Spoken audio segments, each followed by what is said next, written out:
Okay, you guys, in this video, we're going to talk about observations and how to make good scientific observations versus making inferences. So the first thing I want you to do in your notes, I want you to go ahead and take a look at this picture and make at least 5 observations in your notes. And we're going to use this later on in the video. Go ahead and pause the video if you need to now.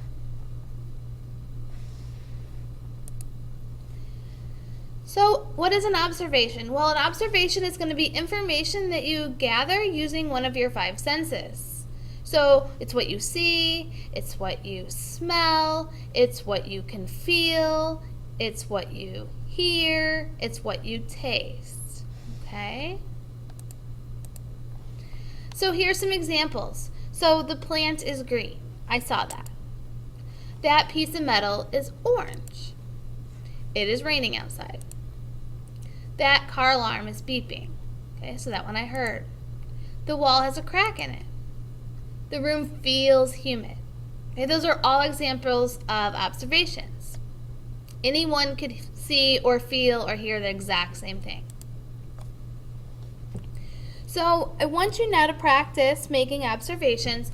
Go ahead and take a look at that picture below and make 5 observations about it.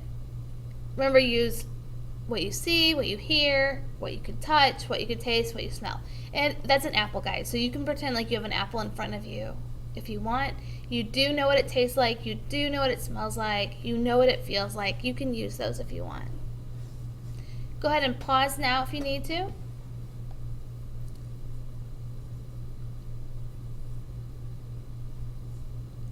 So here's some that I came up with. The apple is red. The stem is brown. The apple smells sweet. Okay, it's not real, but if I had it in front of me, it would. If I tasted it, if I took a bite out of it, it would taste sweet. If I took a bite out of it, that sound, it would be a loud crunch. Okay? So I tried to use multiple senses there for you. The apple's shiny. Okay, so when I ask you to make observations, I'm asking you to use all your senses, and I'm asking you to look beyond what's the first thing you see. So now let's talk about what the difference is between an observation and an inference. So an inference is going to be a conclusion that you draw based on what you've seen and reasonable common sense. It's not a fact that you can detect using your senses. It's an explanation of those facts. So an inference would be, that table looks like it's made of wood. A piece of metal is red, so it must be hot. That plant is green, so it must be healthy. The room is dark, so the light bulb must not be on. Andrea is studying, so she probably does well in school. The street is wet, so it must have rained. So the first part, that's what I know, and then the second part there, that's what I am inferring. I am kind of assuming that because of the first part.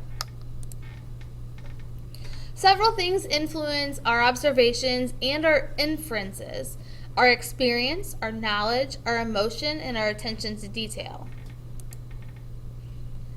So here's another example. So I observe a swimming pool. I see it. And then my dog comes along and he's wet. So I can infer that my dog jumped in the water.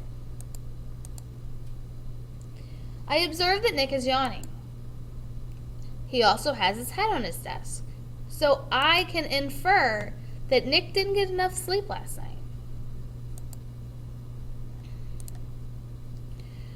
So if I observe that a plant is extremely wilted, I could infer that it needs to be watered. If I observe that a car stopped running, I could infer that it was out of gas.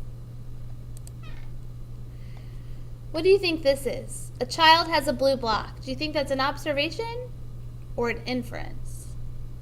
Remember, an observation is a fact that I know. I've seen it, heard it, felt it, smelled it, tasted it. An inference is something that I can figure out based on what I've seen. So the child has a blue block is an observation. The child has the blue block, period. That's all I know. The child with the car is smiling. That's just something that we know. That's an observation.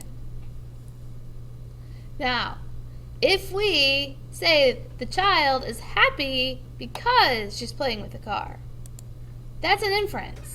We're saying one has to do with the other. The grass is wet, so it must have rained last night. That would be an inference. Okay, we don't know that to be true, but it could be. So we're going to practice again. In your notes, go ahead and write down 3 observations about this picture below. Go ahead and pause if you need to. Now you're going to write 3 inferences based on your observations. Again, go ahead and pause if you need to. Okay, you hear a yell. You hear a crash. You walk into the next room and see a baseball lamp. Baseball on the floor next to a broken lamp. What do you infer? I'm going to give you a minute to write it down.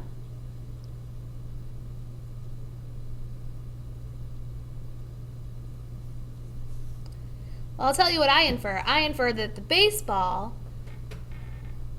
hit the lamp and broke it. And whoever yelled is the one that did it. Go back to the very beginning. Remember that picture that you observed? Take a look at what you wrote down before we had this discussion. What were your observations? And were they truly observations, or were some of them inferences? Because sometimes we do inferring without even realizing it. Okay? So when I ask you to observe, I want you to try to make sure you're actually observing and not making inferences. Try to keep our conclusions for just that, the part of the conclusion, and not in our observation section. Okay? If you have any questions, bring them to class, and I'll be glad to help you out.